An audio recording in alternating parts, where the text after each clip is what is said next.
Hi, I'm Dwight. I'm with Merit's Technical Support. And I'm Martin. I'm with Merit's Sales Department. What we're going to do is put together webinars to kind of help you out in the field, give you a little more idea on the technical side of the house so that it'll make it easier to take care of the products and make it easier to sell the products, let the people know, there's really not that much to taking care of them. And we'll also be showing you features as well as the product itself, so you get a good idea on how to sell it, easily sell it, and be able to order it with confidence.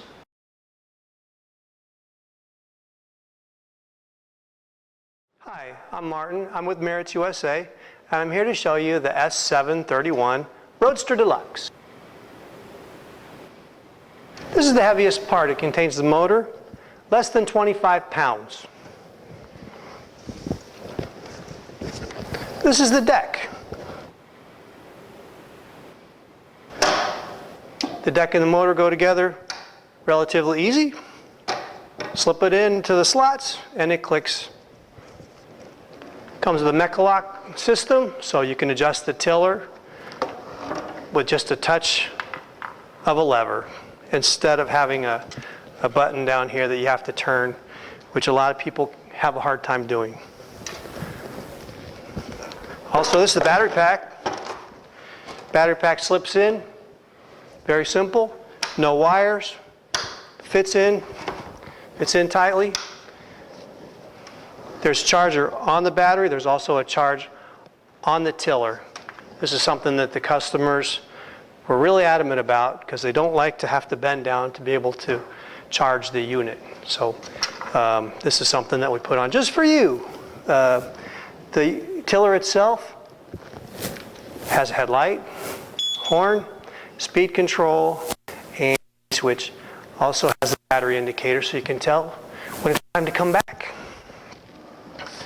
The LED light itself can be adjusted, turned on and off. Very little battery use. It's very good.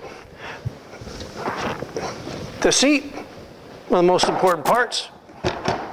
18-inch, padded, arms go up and down, they go in and out, so you can make it wider. The seat itself folds down with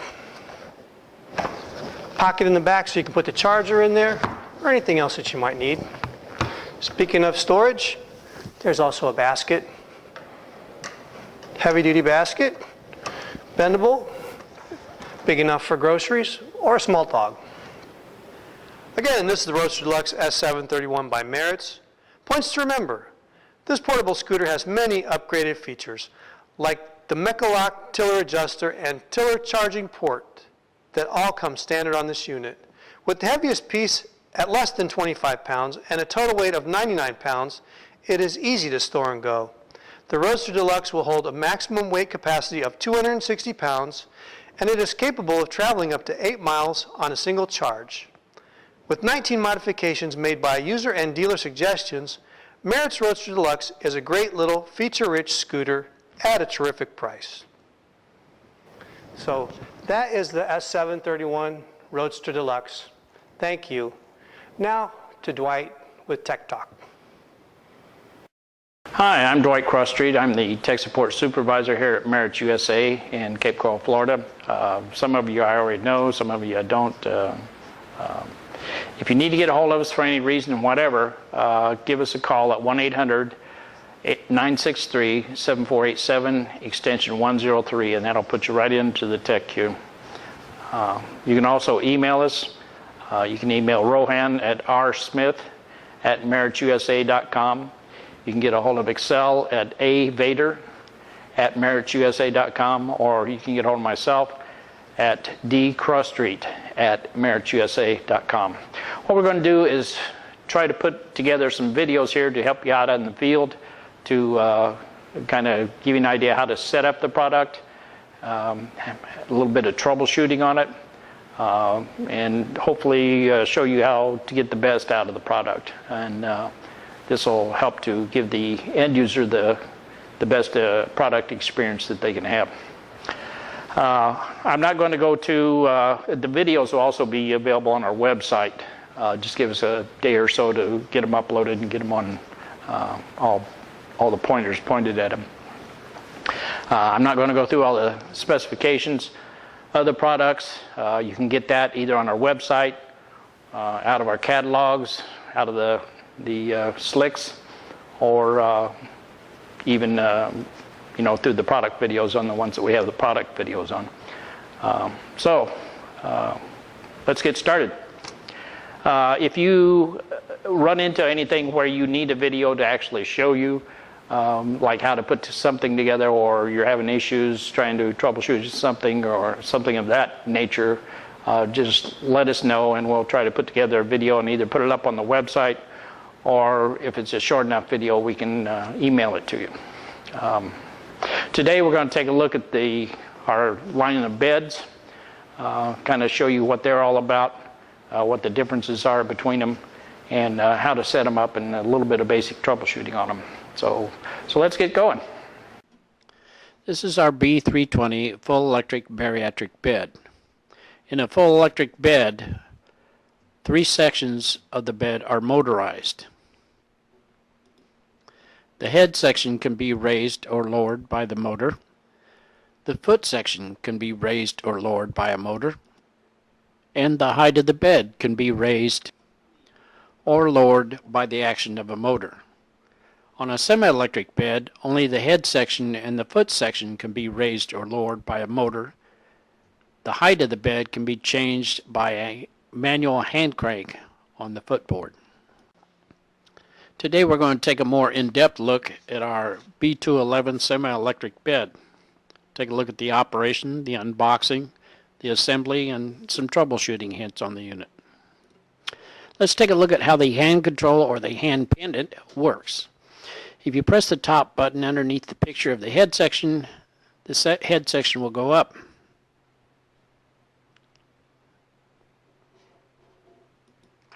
If you press the top button underneath the picture of the foot section will go up. If you press the bottom button under the picture of the head section will go down. Pretty exciting, huh? And it stands to reason if we push the bottom button under the picture of the foot section will go down.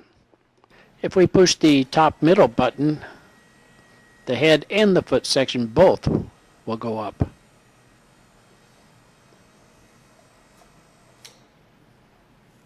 And if we push the bottom middle button, the head and the foot section will both go down. Pretty logical.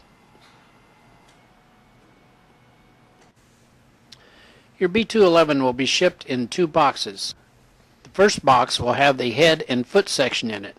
It will contain the head section, which is the section that pivots up about 1 foot from the center. You'll also notice in the center it's the one that has the hook that connects over the pins in the foot section. And it has the foot section. You'll notice the foot section is the one that pivots up in the middle. It's also the one that has the pins. Also in this box you'll find a high-low bar. This is used for raising and lowering the height of the bed. It will be compressed when you receive it in the box. You'll also find a shipping bar in this box. It can be discarded after the bed is unpacked. The head and footboard box contains, of course, the headboard. It's easily recognizable. There is no clip under it for the hand crank, and there is no hand crank attached to it. And the footboard. The footboard will be easily recognizable by having the hand crank installed on it. If you have an older version, it will have the slot for the hand crank and a clip underneath to hold the hand crank onto the footboard. Inside you'll find a smaller box that contains 4 wheels, 2 with brakes and 2 without. Also a tool kit and a Ziploc bag that contains 2 short pins with holes for retainers and the retainers, 4 right angle pins, and 4 pins with rings attached to them. You'll also find a long box that contains the motor and the hand controller pendant.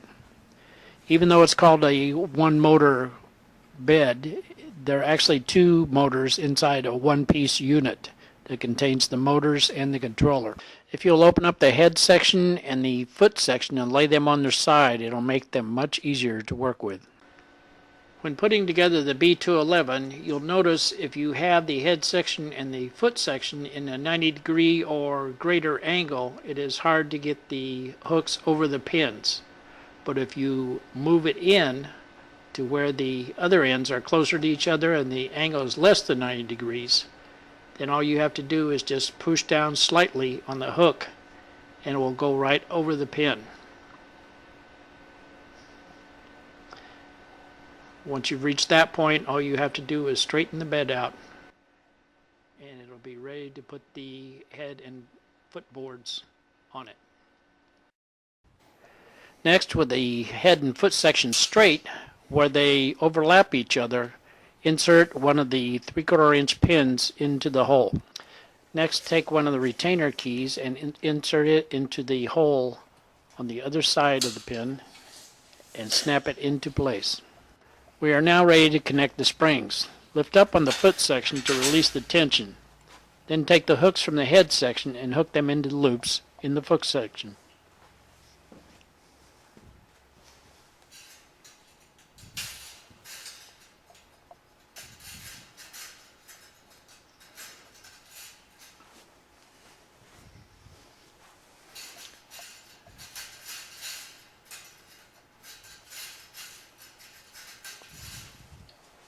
You can now lower the foot section back down in preparation for installing the headboard and the footboard.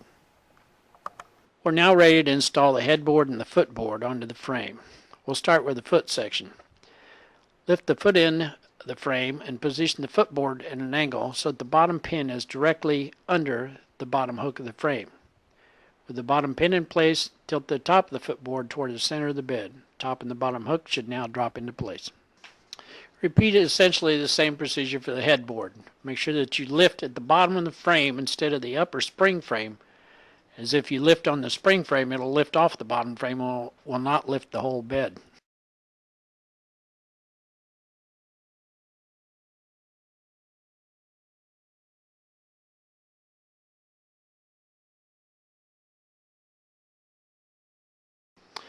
You're supplied with 2 wheels without the brake and 2 wheels with the brake. The wheel with the lever on the side is the one that has the brake on it. Installing the wheels is easy. Simply lift up on the bed and take the stem and slide it up into the receptacle on the leg of the bed. Repeat the process with all 4 wheels. You should have one with the brake and one without the brake on each end of the bed. It's better if you place the brakes diagonally from each other. Next, we're going to take the 4 right-angle bent pins and place them in between the pins on the frame in the little hole. This will limit the movement of the headboard versus the frame and keep it from coming out. Repeat this step for all 4 corners. Next, we're going to install the high-low bar. If you look at one end, there's a chrome bar inside. The other end has a painted bar inside. The high-low bar is shipped compressed to save space. About 8 inches from the end that has the painted bar insert, you'll find a spring-loaded button. Depress this button and pull on the chrome section to extend it out. It will pop into the next hole. Advance it through each of these holes until it gets to the number 5 hole. You may have to adjust it later, but that hole is usually the one that is close.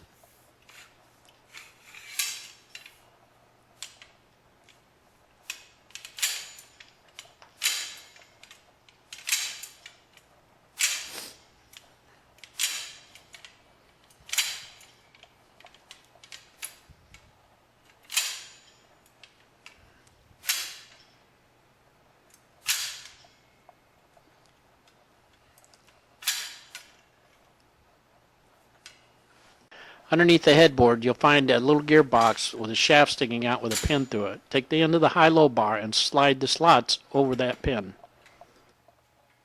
Now we'll take the other end of the high-low bar, compress it, and slide the slots on that end over the pin on the footboard. Now you want to take the hand crank and crank the bed up, making sure that it moves up evenly, both from side to side and from end to end. Now crank the bed up to the desired height and take the 4 pins that have the ring attached Insert them into all 4 legs at the highest hole available. This is a safety measure and will keep the bed from dropping should something happen to the headboard or the footboard.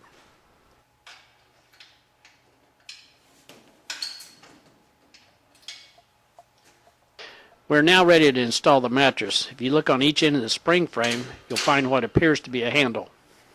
This is actually a guide to keep the mattress in place so it won't move completely to one end or the other. This keeps the patient from getting their hands or feet stuck between the mattress and the headboard or footboard. Snug one end of the mattress up against one of the guides. Then press the other end down and tuck it into the opposing end. The B211 is normally sold with our 2021 full-length bed rails. Here you see the 2 spring-loaded mounting bars, and only one of the bed rails is shown for clarity. P326A. You will notice on the spring frame between the 2nd and 3rd spring on both ends, there's a V-notch.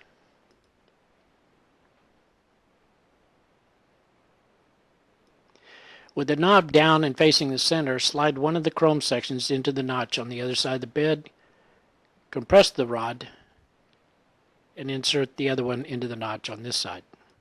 Repeat the process with the other end of the bed, sliding the chrome hook into the slot on the opposite side of the bed, compressing the bar. I like to use my knee for a little help there, and then slide it to the slot closest to you.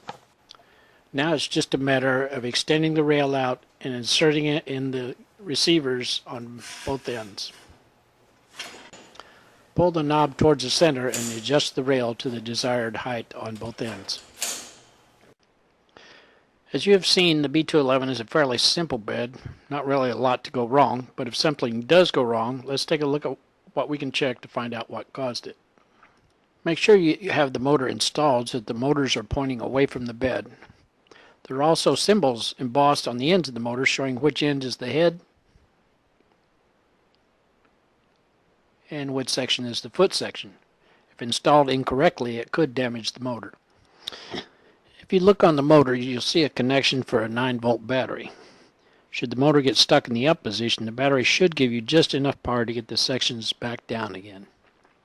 That, of course, won't help if it's mechanically jammed. To see if the issue you're having could possibly be a mechanical one, disconnect the motor and remove it. Try lifting each section up to see if there's anything that appears to be bent or is jamming.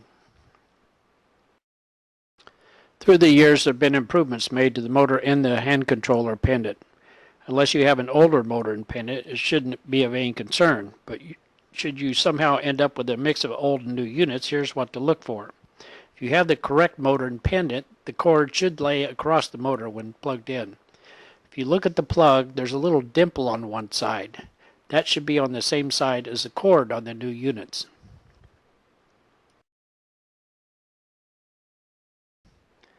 On the old pendant, you'll notice the dimple is on the side opposite the cord. If this old pendant were plugged into the new motor, the cord would go away from the motor instead of across it. Normally, this won't be an issue unless you're mixing old units with new units.